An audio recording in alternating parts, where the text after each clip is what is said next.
We have a new championship leader. And not only this, but I actually have faith in F1 as a racing series once again. After we officially had another banger race this season. After, I won't lie, a little bit of a drought. However, I will say on FIA terms, well, they've shown again that they can't really be trusted. They are very flip-flopper when they make good decisions and, well, when they make bad decisions. But heading into Brazil, there are so many questions on our minds. Will McLaren dominate at a track that is best suited to them? Can any rain spruce up this weekend? And can Alonso finally finish another race this season? Or is he going to have another DNF to his tally? Well, here is everything that you need to know for the Brazilian Grand Prix 2025. So as per usual, let's go on to the news section that we have all the way from everything that's happened from Mexico to Brazil. And the first thing I have to mention has to be Williams and the new branding that they are going for. Now, on the initial first look at it, you might look at it and think, oh, I wish I was their designer, making however much they're making, as they've basically made a very, very similar logo. It reminds me of that meme from The Office where it's like, it's the same photo. But if you look a little bit deeper, I will admit it's a very exciting thing from Williams to be happening. First of all, they're doing more of an approach that fits their history. This logo is a little bit more of what they used to look like back in the day, and I think this is exactly what they're going for with their promo clip about it all. If you haven't seen it, I highly recommend watching it. But it's just a very interesting step heading into the next season. It reminds me a lot of when McLaren were pushing that massive, we're now an orange car, we used to be an orange car, we're coming back. And if Williams can do a similar trajectory that McLaren have been doing, well, I mean, it's just a logo change. It's just a slight variation of what Williams already is. But it's exciting to be a Williams fan and seeing the team do stuff like this. So very exciting news over at Williams, and very excited to see what they can do heading forward. Then second on the news, congratulations Charles Leclerc, as he has got engaged to his girlfriend Alexandra. Now, of course, this is brilliant news for him in his personal life. It's always nice to see people so happy, especially when they hate their jobs. I mean, a Ferrari driver, it's a tough life, but it does actually bring up an interesting paradox that I've been looking into, where for Ferrari, their last two drivers' champions have been Schumacher and Raikkonen, and they were both married. And we know how Ferrari fans love to be delusional. And I'm not gonna lie, it would make it seem like it's a good step. Charles Leclerc potentially getting married for 2026. Could he go on to win the championship? Who knows?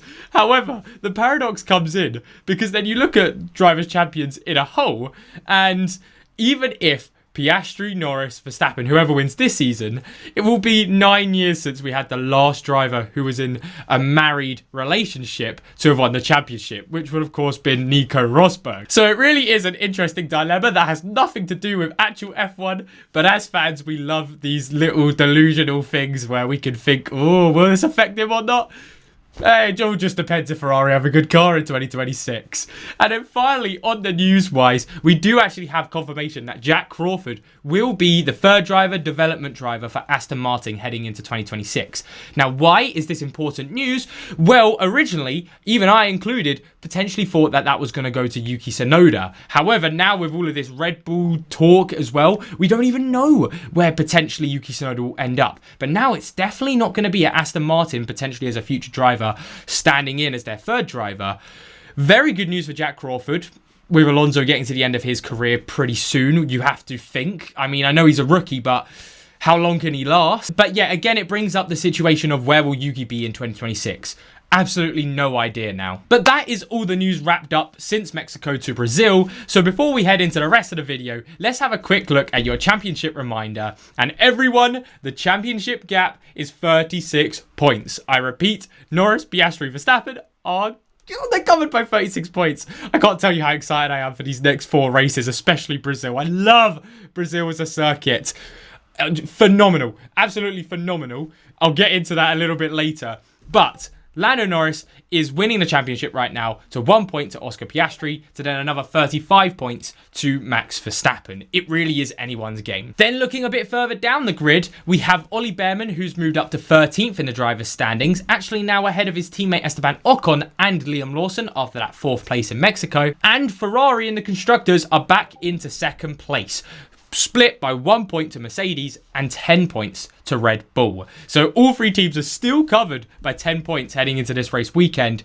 And it really is a flip of a coin between them as well, who's getting second. One race you're going to think is Mercedes, one race is going to be Ferrari. My money's still on Mercedes just because I think they'll potentially get a race win in Vegas. And if they do, I think that will cover them for the rest of the season. And then everyone say it with me, Alpine are still wank. Now, heading into the stats of the Brazilian Grand Prix, we have another historic track on the calendar. My favourites are always the historic tracks. Maybe not Monaco at this point, but that's not Monaco's fault. It's the car's fault. It's the cars. But the first race we had at the Sao Paulo Interlagos Grand Prix would be all the way back in 1973. And we have had this track continuously on the calendar since 1990. And realistically, I'm not counting 2020 because of obvious reasons, but it has been a continuous known track on the grid. And my oh my, would I love it to be the final track of the season, but we're not going to get that. Money talks.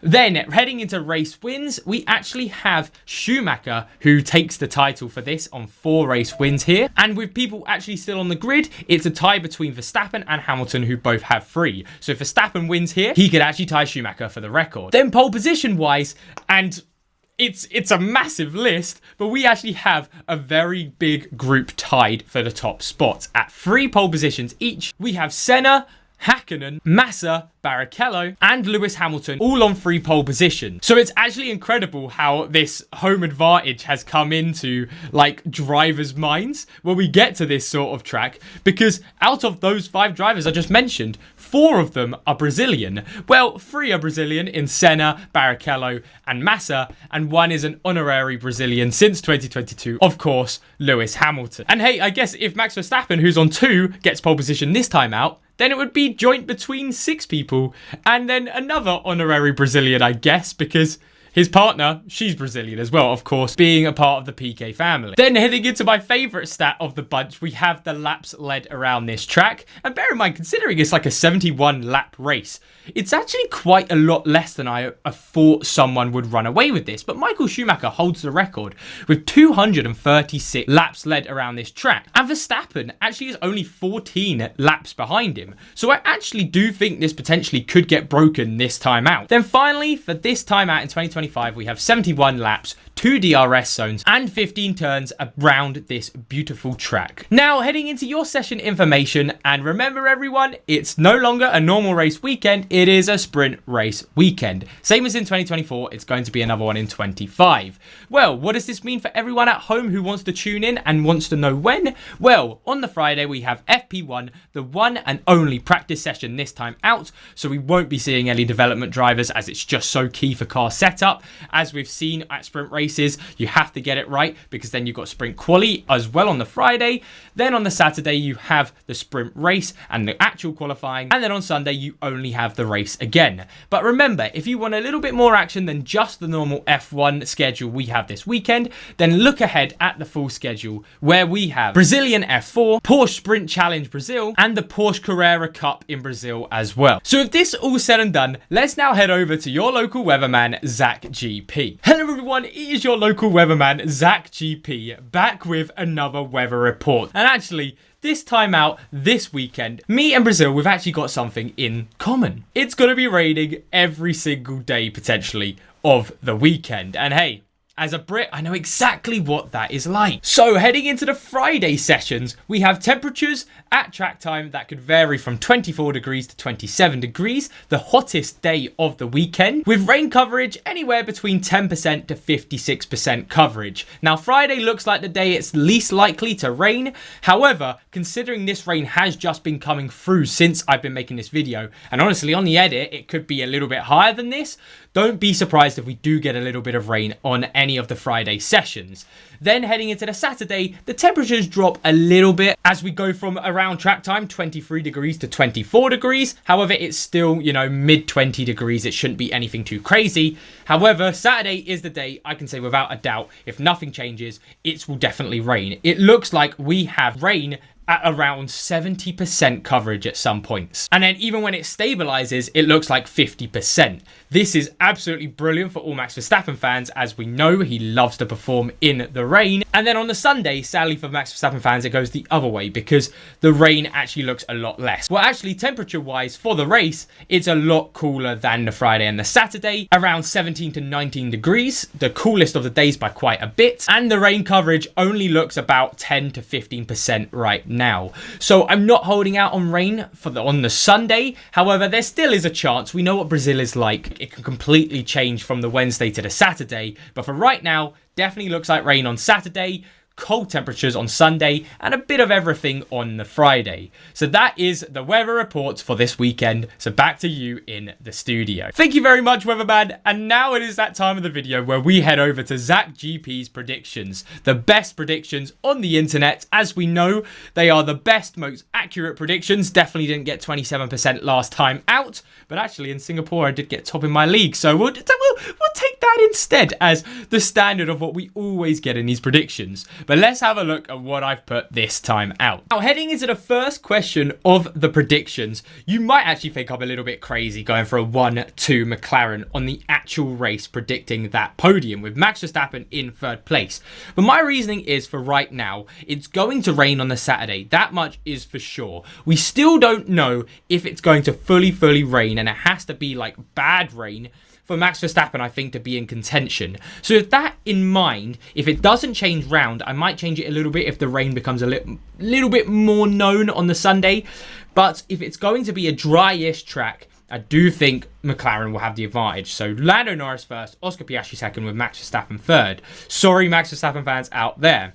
However, on how many teams will score points in a sprint, I have gone with 6. Now, the reason for this, again, rain, it will be hectic. Normally, we don't just get all top 4 teams in the top 8 spots. So I don't think Yuki Tsunoda will be in there. I don't think one of the Mercedes or Ferraris will be in there as well. And that will open up the space for someone like an Alonso, a Hadjar, a Behrman, someone like that, to bring it up to 6 teams. Who will finish ahead in the sprint? Fernando Alonso has to have my bet. Again, on a wet race, you've got to go for the person with experience. So for me, it would be definitely not Hadjar. But Sainz is a little bit too crash happy. And Alonso has just been unlucky. But between Alonso and Hulkenberg, they're not very good on the DNFs. But I think Alonso's the best shout there. Who will take pole position? I have gone with Max Verstappen. Again, it will be wet on the Saturday. I think Max will show exactly why he is a wet weather master. Question 5, who will qualify the highest in the Grand Prix? Well, I have to go with George Russell. Mercedes look like potentially they'll be half decent here, and George Russell is the most consistent out of all those 4. Then heading into question 6, how many times will we have a safety car? Well, if the rain doesn't pick up, I could only see there being 1. There'll definitely be 1, but I don't see it being as hectic as last year. Who will finish the race ahead? And this is not a nice question to predict, because I don't have faith in Lawson, Stroll, or Ocon. And realistically, even Behrman, if it does rain a little bit, I'm a little bit worried. But from what we've seen from that Haas of Behrman in Mexico, I think he's going to have another bit of momentum, and hopefully he can continue that. So he's got my vote. Which team will score more points this weekend? It really is. It's a toss-up, so I've just gone with Mercedes, as I think they'll be the consistent big team there, whether it's rain or dry. And then in question 9, who will set the fastest pit stop? Gone with the bog standard of Ferrari. You know me. You've seen the points, the table for the pit stops this season. Ferrari are your best shout. And then finally, question 10, does the Drivers' Championship League change? Well, as you've seen from my podium, I don't think it will. So those are all of my predictions for this race weekend heading into Brazil. Now, if you want a league to join on F1 Predicts, make sure to join the ZachGP League. We have 221 teams in here right now. And here is the league code and the invite. And hey, if you want to join it as well, it will be down in the comments down below. But let's get back to the end of the video. Thank you all so much for watching this video. Now, as per usual, if any more news, any special liveries come out, any updates on the weather, I'll be putting it down below in the comments sections with updates until the Saturday, just in case anything changes from this video, as I know it comes out on Wednesday. So a few things do change from Wednesday to the Friday and the Saturday. But thank you all so much for watching. I really hope you enjoyed this video. Make sure to like and subscribe. And hey, comment down below if you are as excited as I am for this Brazilian Grand Prix. I think every single weekend, I'm just so excited for the rest of the season, but especially Brazil. In 2024, it was such a great race, and it was the end-all decider between Verstappen and Norris. This time out, it's even closer between all three of them. I just can't wait for it. So thank you all so much for watching. I'll see you all very soon for my next video. Take care, everyone.